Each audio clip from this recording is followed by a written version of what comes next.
Greetings. The story of this very special royal tiara begins with tragedy. In November 1817, the only legitimate granddaughter of King George III, Princess Charlotte Augusta of Wales, died after giving birth to a stillborn son. Although the marriage of King George III and Queen Charlotte of Mecklenburg-Strelitz produced 15 remarkable children, few of the offspring had families by the end of 1817. But most devastating to the British monarchy was the fact that none of them had living legitimate children. Princess Charlotte's death triggered a race for an heir to the throne. King George II's three sons, the Dukes of Clarence, Kent and Cambridge, traveled to Germany to find wives among the ruling families of the many kingdoms, principalities and duchies scattered throughout the country. Clarence married the daughter of the Duke of Saxe-Meiningen. The Duke of Kent married the widow of the Prince of Leiningen. A third brother, Prince Adolf Frederick, Duke of Cambridge, found his bride in Kassel, Princess Augusta of Hesse-Kassel. Princess Augusta was only 20 years old when she married 44-year-old Prince Adolphus Frederick in 1818. Augusta became Duchess of Cambridge on her wedding day. Prince Adolf Frederick was a military officer, and in 1813, after the fall of Napoleonic rule, he was appointed governor of Hanover. He was later promoted to governor-general. In 1831, George II's son was given the title of Viceroy of Hanover. In fact, he served as the official representative of the monarch in the territory entrusted to him. Adolf Frederick held this post for more than 20 years. Do not hurry to think that the information about the career of the brave Duke of Cambridge is superfluous in today's history.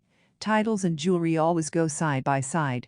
The high rank of Adolf Frederick obliged his young wife to appear at court in jewelry corresponding to the status of the queen.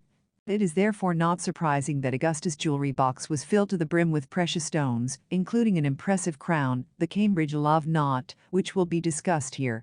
The tiara with the distinctive love knot pattern was a wedding gift from Augusta's family on her wedding day. The luxurious piece of jewelry is encrusted with diamonds and topped with pear-shaped pearls. The drop-shaped pearls are also set in the arches of the crown. While living in Hanover, the Cambridges had three children: Prince George, Princess Augusta and Princess Mary Adelaide. After the death of King William IV in 1837, Adolf Frederick's older brother Ernst August took over the reins of Hanover. The Cambridge family returned to England, to Kensington Palace. Now an aunt of the reigning queen, the Duchess of Cambridge, became an integral part of the court in London. Notably, Augusta used the Cambridge love knot tiara at Victoria's coronation in 1838. The wreath accompanied the wearer to all important court receptions and family celebrations. At the wedding of her eldest daughter in 1843, Princess Augusta shone in a gown of blue and silver satin with lace and a tiara of diamonds and pearls. In January 1858, the wife of the Duke of Cambridge attended the wedding of Royal Princess Victoria and Prince Albert of Saxe. The British newspaper The Morning Post mentioned the tiara in its description of the bride's aunt's festive attire. The Duchess of Cambridge wore a lilac silk dress with a double skirt, both skirts trimmed with tulle and Honiton lace bullions. The plume of lilac moire was trimmed with ermine. Her Royal Highness's headdress consisted of a tiara adorned with large pearls and a scattering of diamonds.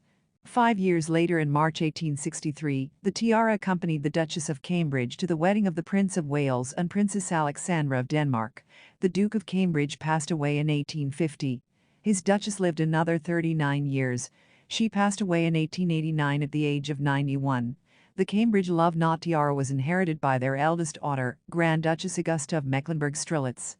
The heiress used the wreath for a series of official portraits, and during the coronation of her cousin, King Edward VII, in the summer of 1902. Grand Duchess Augusta had two sons, the elder of whom died at birth. The Grand Duke Adolf Frederick V of Mecklenburg-Strelitz was the surviving son. His youngest daughter, Duchess Jutta, inherited her grandmother's Cambridge love knot tiara. Jutta, who married the last King Danilo II of Montenegro, was never photographed wearing the jewelry. The couple had no children. At some point in the 1920s, the Crown Princess of Montenegro sold the Cambridge love knot tiara, after which the fate of the jewelry was unknown until 1981. High jewelry researcher Vincent Millen suggests that the tiara was purchased by Maharaja Yet of Indra Singh of Patiala. This particular crown adorned the wife of Maharaja Mehtab Kaur in the 1930s, although the central pearl was modified. The tiara probably remained in Patiala's treasury until it was sold in 1981 at a Christie's auction. It was eventually acquired by Prince Georg von Walburg zu Zell and his wife Princess Maria Gabrielle of Bavaria, granddaughter of the last Crown Prince of Bavaria. Currently, the Cambridge love knot tiara can be seen on their daughter-in-law Mathilde, daughter of the late Duke of Württemberg and Princess Diana of Orleans. Duchess Mathild was pictured wearing the crown in October 2018 at the wedding of her niece, Duchess Sophie of Württemberg. This story, of course, has a postscript. Princess Mary Adelaide had a daughter, Princess May, who became Queen Mary of Teck. She was particularly fond of Aunt Augusta's tiara.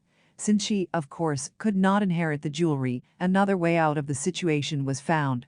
Mary commissioned her own copy of the Cambridge Love Knot tiara. It follows that the design of the jewelry is similar, but no more than that. Thank you for viewing.